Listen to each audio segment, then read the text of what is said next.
new era of cybersecurity is like continuously monitoring is important. Okay. Initially, we were discussing about the prevention part, then we discuss about detection part. Now we have to discuss about the continuously monitoring and the cyber resilience part. Okay. We cannot design the cyber program like we can prevent each and every attack. Parallelly, CISO should have the strategic vision of the company. CISO should have the revenue generation part, like how to increase the revenue with securing the business.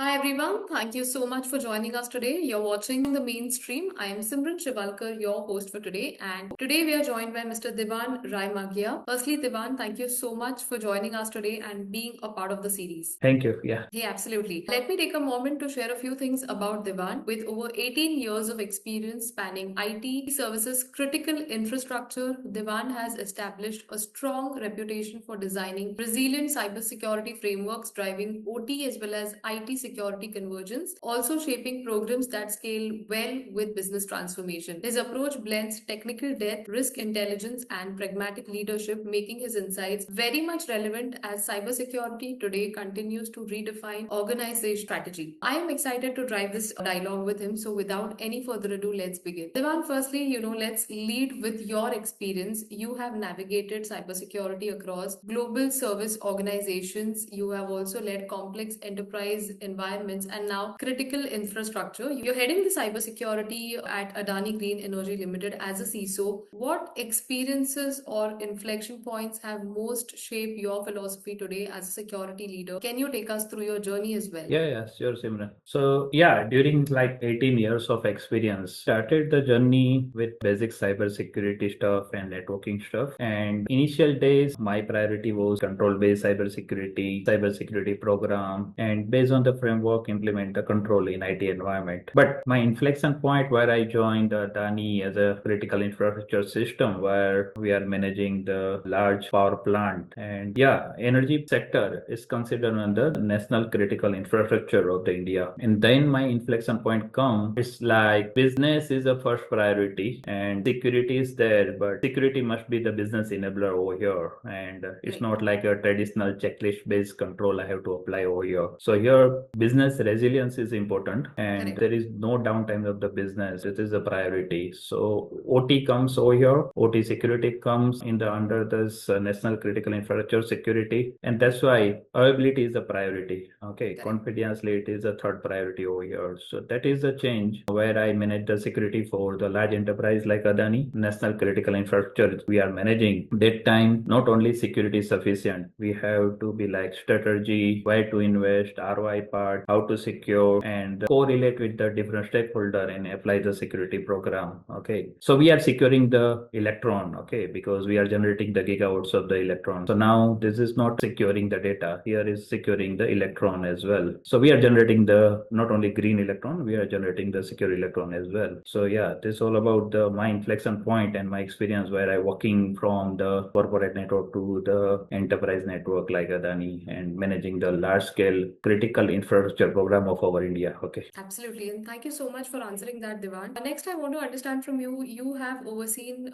both IT as well as the OT landscape, and today, there is increasing day by day for both OT security and IT security at the same time. With a lot of geopolitical cyber risk, the threat landscape has expanded dramatically. How do you see teams kind of, preparing this kind of threat landscape as we move into the year 2026? correct. So initially we were observed only IT related risk and the IT related incident, but OT is again different ball game because different protocol are using in OT. So first of all, team need to be understand the complete OT environment to prevent the attack. So shift from traditional security to the new era of cyber security is like continuously monitoring is important. Okay, initially we were discussing about the prevention part, then we discuss about detection part. Now we have to discuss about the continuously monitoring and the cyber resilience part. Okay, we cannot design design the cyber program like we can prevent each and every attack. Instead of that, how quickly we can identify and how quickly we can recover the incident and start my business. Okay, so cyber resilience is more important. And nowadays, threat landscape evolving in the sense AI is also there in the market. Okay, so attacker use the AI tool and they are creating the malware based on the AI. And team need to be understand the AI tool as a defender. Okay, because offensive side AI also using and defending side also we are using the AI. Okay, so now we need to be understand what kind of the threat evolving day by day, what kind of the phishing mail, malware, particular kind of the malware in our environment. But main important initially attacker was the quick action. Immediately we detect, isolate the attacker. But nowadays attacker are more persistent in our environment. They are staying 6 months to 1 year in our environment and they are working in a very slow nature. So continuously monitoring is important and the team need to be identify such threat actor in our environment and immediately kick out from our network. That is more important. Okay. And OT is again, as I said, they are literally moved from IT to OT environment. So IT to OT perimeter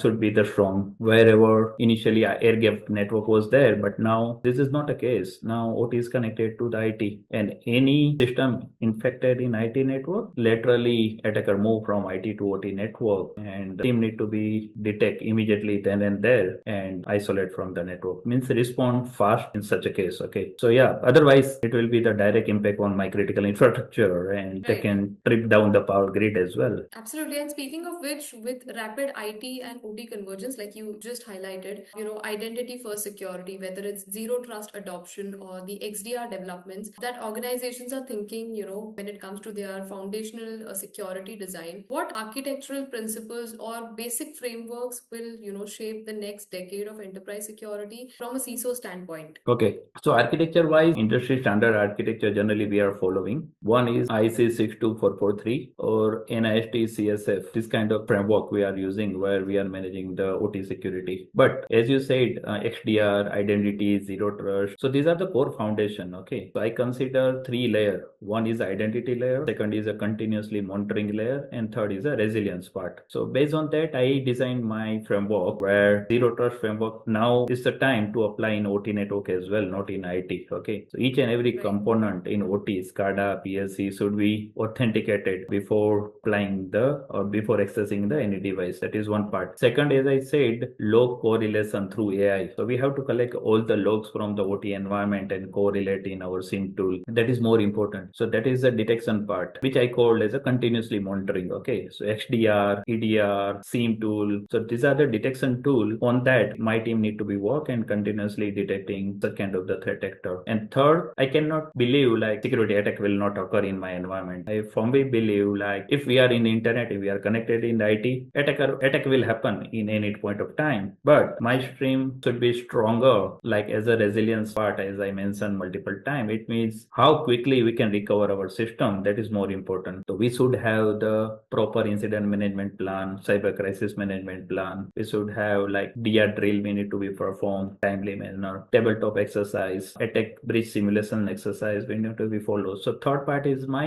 resilience part where my backup should be the strong, the redundant Right. system should be there in a place. Okay. So I designed the architecture on the three area because IT, OT and cloud, these are the three boundary of my environment. So I designed my architecture based on the IDTT, second continuously monitoring, and third is a resilience or the backup path as well. So I can easily recover my system if any attack occur. Okay. Moving on, Divan, I think today a lot of innovations, including AI, is transforming defense capabilities or strategies for a lot of organizations from various ecosystems, whether it's retail, finance, manufacturing, IT, and OT both. It's elevating, the defense and the cybersecurity landscape, but it's also opening gates for a lot of threats. How do you think CISOs today can balance AI-driven automation with human judgment? Nice. So as I said earlier, AI versus AI game is going on now. Okay. Because AI used by the threat actor, AI used by our defender team as well. So it's AI versus AI race going on. Okay. And attacker are far ahead because through that AI tool, now they are First, I'll discuss about the offensive part. So, attacker use AI tool for creating the malware, creating the phishing mail, identify the my recon activity. So, these are the area where attacker are using the AI tool. Okay, and defending side also, my team is also using the AI in the SOC and OT security as well, in vulnerability management. Okay, and the GRC as well. So, both the side AI is using nowadays, but I can see human being part as you highlighted. So we cannot replace human being where AI is there. Okay, AI is supporting hand for us. Okay, AI is not replacement of the human. So AI can accelerated our decision, but ultimately decision will take by the human only. So AI it's useful for the detection side, but when the respond part and recover part comes in a picture, then human decision is more important. So I give the example. Say for example, in the soap, element layer identification, detection, IOC collection, such kind of the things will perform by the AI. Okay. But once we identify the IOC or the any malicious IP address and blocking in a firewall, that part again, human need to be take the decision. Okay. So respond part, how quickly to kick out the threat actor from our network, that decision at least should be in a human hand. Okay. So human factor we cannot replace when decision comes in a picture, and OT is because in OT, if AI will take the decision, might be it's a false positive, then it will interrupt or disturb our business as well. So in OT, decision part will occur by the human only because OT is very critical infrastructure. So only detection part, identification part, I can leverage the AI tool, but human is required for the decision maker. Okay. Yes, Imran. Thank you so much for answering that. And next, let's hear it from your standpoint, Divan. The CISO's role today, it's increasingly at the intersection of business, tech, as well as governance at some level. How do you think this role is evolving? And what are some strategic competencies that will define the next gen of CISOs, or what should be the priorities for CISOs in the coming year? Okay. So now CISO role, I think CISO is a Chief Information Security Officer. So I collect this word CISO, but first and last letter of the CISO is more important. Okay, Chief Correct. Officer. In between is IS. Information Right. security. In between, you can use the F, then CFO will become the Chief Financial Officer. If you use the E, then Chief Executive Officer. But Correct. first and last letter will always remain same, is the chief officer. Okay, chief officer role is more important for the business enabler. They are generating the revenue directly or indirectly. So that I think next generation CISO need to be understand. You are the chief officer of the company. Okay, you are the part of the boardroom. You are the decision maker of the company. Okay, you have to take the hard decision. Sometimes you have to take the hard call of the decision. Sometimes you have to build the team as well. So in traditional CISO generally were focused on the tools, technology, stack. Okay, they are more tech-driven guys. Okay, they are hardcore techie. They have the idea about how to run the firewall, SOC solution. They have the idea about vulnerability management, red teaming, pen test. But yeah, I'm not saying it's not important, but it's important, equally important. But parallelly, CISO should have the strategic vision of the company. CISO should have the revenue generation part, like how to increase the revenue with securing the business. Okay. Correct. That is more important. Third point is he should be the part of the board member. Okay. Whenever board meeting occurs, CISO should be the part of the board meeting. CISO should be the part of the he has to work as an influencer.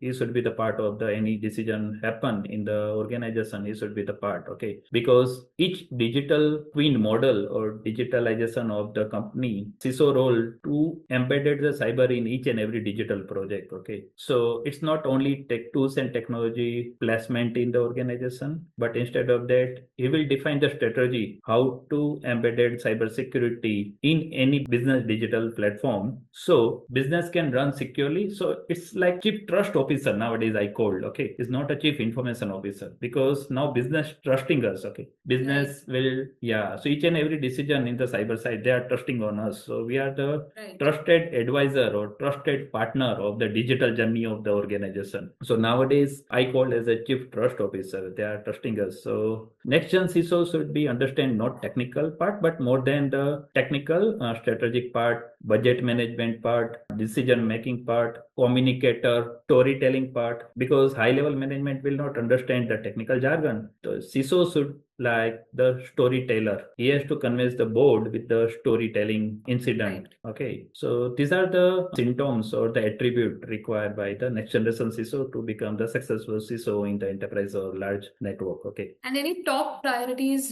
that you see in terms of strengthening the threat landscape, whether it's defensive approach, what do you see would be the next phase for a lot of security leaders in the coming year for 2026, security leaders there? Okay, so generally in 2026, my priority is like the next gen SOC creation, IT or OT SOC creation with the help of this AI tool. Okay, and that is first priority. SOC solution with AI integration in that. Okay, second part is continuously OT asset visibility and identify the threat or vulnerability from the OT environment. That is the second priority. Third priority is the building my team or uplift my team so I can create the leader in my team itself. Okay, so third priority is uplifting my team and guidance and mentoring my team as well, so they can work without any alert fatigue and collaboratively they can discuss with the different stakeholder in OT environment. So these are the three priority: team building, detection, stronger detection part through the OT or IT SOC, and first, as I said, like visibility in OT environment. So these are my priority in 2026. Simran. Fantastic. Divan, this has been very insightful conversation. Thank you so much for taking us through your journey and sharing your insights. Well, while we wrap up, I certainly look forward to connect with you again. Thank you for hosting me over here. Anytime I can contribute to the society, Simran. Thank you. Thank you so much. Thank you. Yeah.